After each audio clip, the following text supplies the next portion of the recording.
నమస్కారం. ఇది news today 9 TV. నేను మీ స్వప్న. తాజా వార్తలతో మీ ముందుకు. ఈ రోజు మనం చర్చించిన 26 ఆర్థిక సంవత్సర బడ్జెట్ కేవలం లెక్కల పట్టిక కాదు. ఇది దూరదృష్టి కలిగిన నాయకత్వానికి ప్రతిబింబం. ఆ నాయకత్వానికి ప్రతిరూపం మన గౌరవ ముఖ్యమంత్రి శ్రీ నారా చంద్రబాబు నాయుడు గారు. సంక్షోభం సమయంలో ధైర్యంగా ముందుకు నడిపిన నాయకుడు. రాష్ట్ర ఆర్థిక పరిస్థితులు సవాళ్లతో నిండిన వేళ క్రమశిక్షణతో స్పష్టమైన ప్రణాళికతో భవిష్యత్ దృష్టిలో ఈ బడ్జెట్ను రూపొందించిన తీరు నిజంగా ప్రశంసనీయం అధ్యక్ష. ఈ రోజు మన ముందుకు వచ్చిన 26 ఆర్థిక సంవత్సర బడ్జెట్ నిజంగా అభివృద్ధి, బాధ్యత మరియు భవిష్యత్తు దృష్టి కలిగిన ప్రధాయిత పత్రం. ఇది కేవలం అంకెల సమాహారం కాదు. ఇది స్వర్ణాంధ్ర 2047కి దిశగా వేయబడిన బలమైన అడుగులు అధ్యక్ష.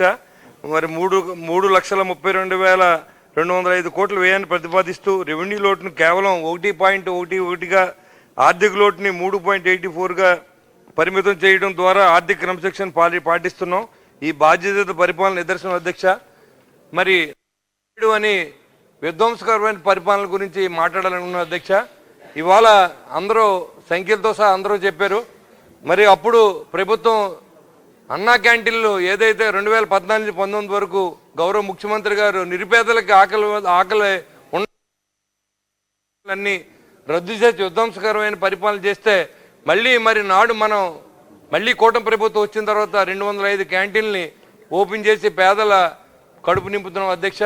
అదేవిధంగా మరి కల్తీ నెయ్యని నేను పేపర్లో చూస్తున్నాం అధ్యక్ష. ఇవాళ కూడా మరి కల్తీ నెయ్యిని పాలు లేకుండా సృష్టించినటువంటి ప్రభుత్వాన్ని మనం చూసాం. పాలే లేవు కానీ నెయ్యిని తయారు చేసే విద్య మాత్రం మాజీ ముఖ్యమంత్రి జగన్మోహన్ రెడ్డి గారి దగ్గర నేర్చుకోవాలి. ఎందుకంటే ఆయన రేటు కూడా ఇవాళ చాలా ఎక్కువ రేటు పెట్టారు.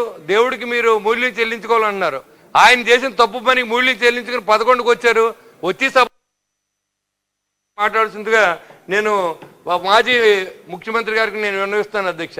అంతేకాకుండా విలేజ్ల్లో ఏదైతే ధాన్యం తోలిన రైతులకి ఏ మిల్లుకు తోలాలో ఎప్పుడు డబ్బులు వద్దో లేని పరిస్థితి నుంచి నాడు చూసుకుంటే ఇవాళ ధాన్యం తోలితే రేపొద్దున ప్రభుత్వం నుంచి 24 గంటల డబ్బులు ఇచ్చి బాధ్యతను గౌరవ ముఖ్యమంత్రి ఆధ్వర్యంలో నాదెండ్ల మనోహర్ గారి సమక్షంలో జరిగిందనే ఆ విషయాన్ని నేను తెలియజేస్తాను అధ్యక్ష.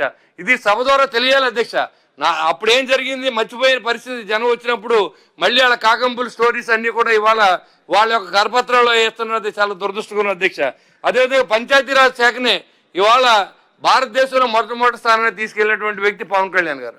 ఆ రోజు వరకు కనీసం పల్లెటూరులో ఉన్నటువంటి పల్లె ప్రజలు ఎలా ఉన్నారు, సర్పంచ్లు ఏం చేస్తూ ఉన్నారు, వాళ్ళకు ఉన్న పవర్స్ ఏంటని తెలియని విధంగా మరి పరిపాలన జరిగినప్పుడు ఆ నిధులను కూడా సోహా చేసినటువంటి పాత ప్రభుత్వాన్ని నుంచి ఈ రోజు మళ్ళీ పల్లెటూర్లు అన్ని కూడా కలకల్లాడి అన్ని చోట్ల కూడా దాదాపు 4,000 కిలోమీటర్ల రోడ్లని మనం వేసుకోగలిగి ఉంటే దానికి ముఖ్య కారణం పంచాయతీరాజు మరి మంత్రిగా ఉన్నటువంటి మరి పవన్ కళ్యాణ్ గారిని కూడా మనం ఒకసారి ఇవాళ స్మరించుకోవాలి అధ్యక్ష. మరి అదేవిధంగా మరి ఏదైతే ట్రూ ఆఫ్ ఛార్జెస్ అని ఎలక్ట్రికల్ బాధినటువంటి పాత ప్రభుత్వం ఈ రోజు గౌరవ ముఖ్యమంత్రి చంద్రబాబు నాయుడు గారు ఈ 5 సంవత్సరాలు కాదు నేనుండగా ఎప్పుడు కూడా కరెంటు బిల్లు పెంచడం అనే విషయాన్ని మన తేటతెల్లం చేసిన విషయాన్ని ప్రజలకు గుర్తు చేయాలి అధ్యక్ష. ఇలాంటివన్నీ కూడా మన పాతవి కొత్త చెప్పి మాట్లాడవలసిన అవసరం ఉంది. ఇవాళ విద్య చూసుకుంటే గత 5 సంవత్సరాల్లో నాటు ఉండేటని పెట్టి అసలు ఇంగ్లీష్ మీడియం టీచర్స్ లేకుండా ఇంగ్లీష్ మీడియం పెట్టాలని చెప్పి ఆ విద్యార్థుల్ని అటు ఇటు కాకుండా అధోపాదాలను తొక్కిన పరిస్థితి మనం చూసాం. ఈరోజు నారా లోకేష్ గారి నాయకత్వంలో మరి విద్యని మరి ప్రతి కుటుంబంలో 15 రూపాయలు ఇస్తానని 15,000 ఇస్తానని చెప్పి మరి మన గౌరవ ముఖ్యమంత్రి గారు అన్నమాట ప్రకారం 15,000 ఇచ్చి వాళ్ళందరికీ కూడా ఇవాళ మీరు చూసుకుంటే సర్వేపల్లి రాధాకృష్ణ కిట్లని ఆ రోజు బూట్లలో కూడా కల్తీ అధ్యక్ష. బూట్లు కొనే దాంట్లో కానీ అన్ని కిట్లలోనూ వాళ్ళు కమిషన్ పెట్టుకున్నారు అధ్యక్ష. కానీ ఈరోజు నాణ్యమైనటువంటి బట్టలు కానీ ఇవాళ వాళ్ళకి పట్టుకెళ్ళే బాక్స్ కానీ అన్ని కూడా లోకేష్ గారు సెలెక్ట్ చేసుకొని ఆ పిల్లలకి ఇస్తే ఆ ఇచ్చినప్పుడు ఆ తల్లిదండ్రుల ఆనందం అధ్యక్ష.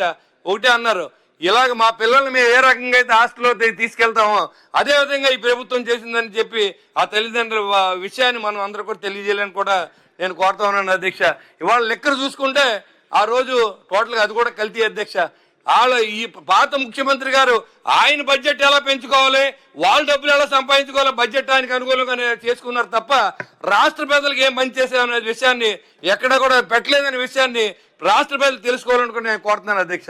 ఎందుకంటే ఈరోజు మరి మీరు ఇదివరకు మనం మాట్లాడాలంటే మరి రజనీకాంత్ గారు ఒకటి చెప్పిన విషయాన్ని మనం గుర్తు చేసుకోవాలి అధ్యక్ష. 60 కుక్కలు ఉండవు, విమర్శించిన నోరు ఉండదు, ఈ రెండు లేని ఊరు ఉండదు. మన పని మనం చేసుకుంటూ వెళ్తే పోవడమే మన వంతు. అదేవిధంగా ఆ పని మనం కనుక చేస్తే 2029లో ఖచ్చితంగా కూటమి అధికారంలోకి వస్తాం. ఈ రాష్ట్రానికి మరింత మంచి చేయొచ్చు అని కూడా నేను తెలియజేస్తాను అధ్యక్ష.